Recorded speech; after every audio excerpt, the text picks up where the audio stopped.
Hey Cowork, I am hungover. What are we supposed to be doing today? A guy wakes up hungover and accidentally shows the future of AI. Finalized outline for workshop, dinner, newsletter, right. Review expenses. How much did I spend last month? Process last month's credit card statement. My spending's about 1,000%, mainly from Bumble Premium. Good job throwing money away while not landing a single... He opens his laptop, types one lazy sentence. The AI pulls up his to-do list, his expenses, even drafts his newsletter, sounding exactly like him. No prompting tricks. It just knew him. That's unnecessarily harsh. Did I really spend that much? Oh. All right. Moving on. Finalize my next newsletter using my tone of voice and just link me to the Notion page. I'm too hungover to do anything today. Okay, final copy, under final copy section. All right, let's open the link. Okay, this is my rough draft up here. But that knowing didn't happen by accident. It came from two tiny files hiding in the background. I'm so funny. Anyways, whenever I start a new session, Cowork will always first read this Claude.md file, which is essentially a set of master rules for Cowork. Then Cowork will read the memory.md file to remember what we did last time. At first I thought this was code, scary brackets, weird symbols. Then he copied it into a notes app and it was just regular words, like a sticky note. The magic AI system everyone's hyping up, it's literally text. So these two files together, ClaudeMD and memory.md, run my entire Cowork workspace. And here's the single most important takeaway from this video. These are just simple text files, so don't be intimidated. If I click this open, you're like, oh my God, this looks like code. It's not. I can select all this text, copy, open up any notes app, paste, and I'm just gonna scroll all the way back up.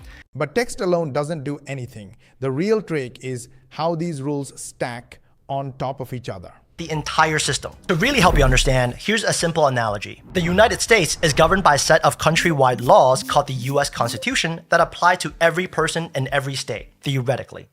This is level 0, the root level, countrywide laws. Moving one level down, we have state laws. For example, California has its own laws that help tech billionaires get even richer. Big rules at the top, like the Constitution, apply everywhere. State laws sit on top of those. So a business in California follows both. That's exactly how this AI works.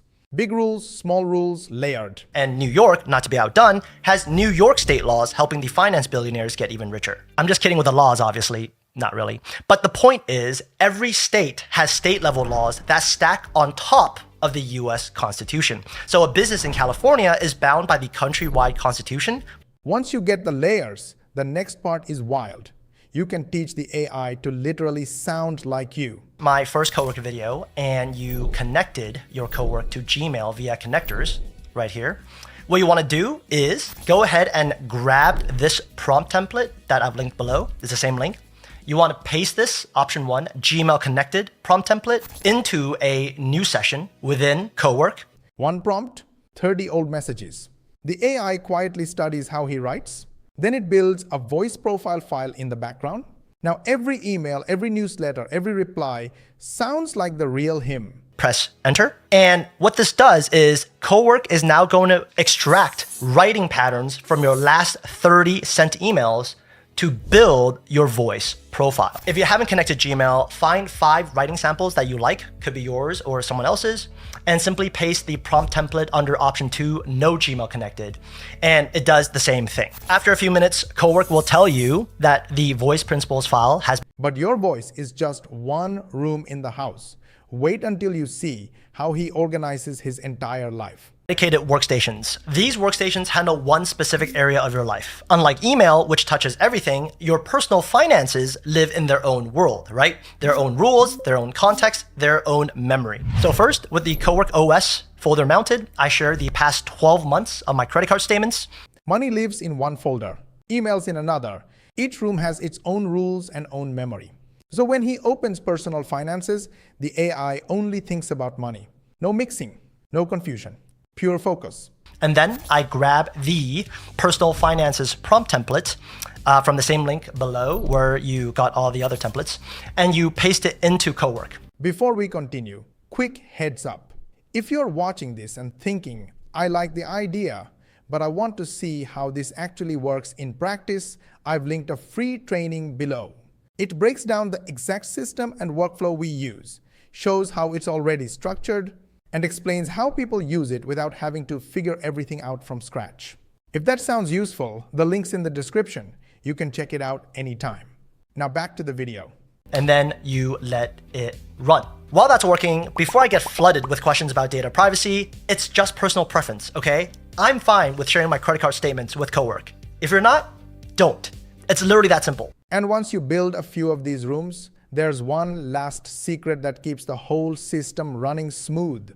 First, keep your root Claude.md file within 300 lines. And this is because Cowork loads the root Claude.md by default in every session. You want to keep that file as lean as possible by pointing to other resource files only when the situation calls for it. 2, don't repeat the same rule in multiple files. For example, my root voice principles. He keeps his main file short, under 300 lines. He never repeats the same rule twice. And he picks the cheaper AI model for easy tasks, saving the big one for hard stuff. Small habits, huge savings. Has rules like no corporate jargon, never bury the lead, right? So I do not restate those rules inside my email HQ ClaudeMD.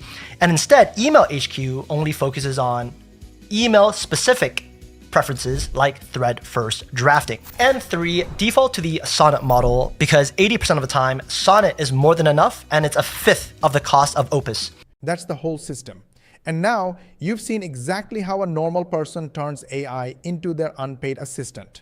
Whether you like this video or not, really hit the like button. You know why? Because I gave you the exact training for free that our paid members get. This video is going to be in the members area for the paid members, and you got it for free. So yes, don't you think I deserve a like? Go ahead, like it, share with your friends and family, subscribe to our channel if you haven't yet. Make sure you switch on the notification bell button, and of course, ask your friends and family to subscribe and switch on the notification bell button. It's very important for us because we have a goal of getting 10,000 subscribers in next 3 months. And the only way we can do that is when you hit the subscribe button. Go ahead, do it. And for more money techniques, watch these videos and we will see you on the next one.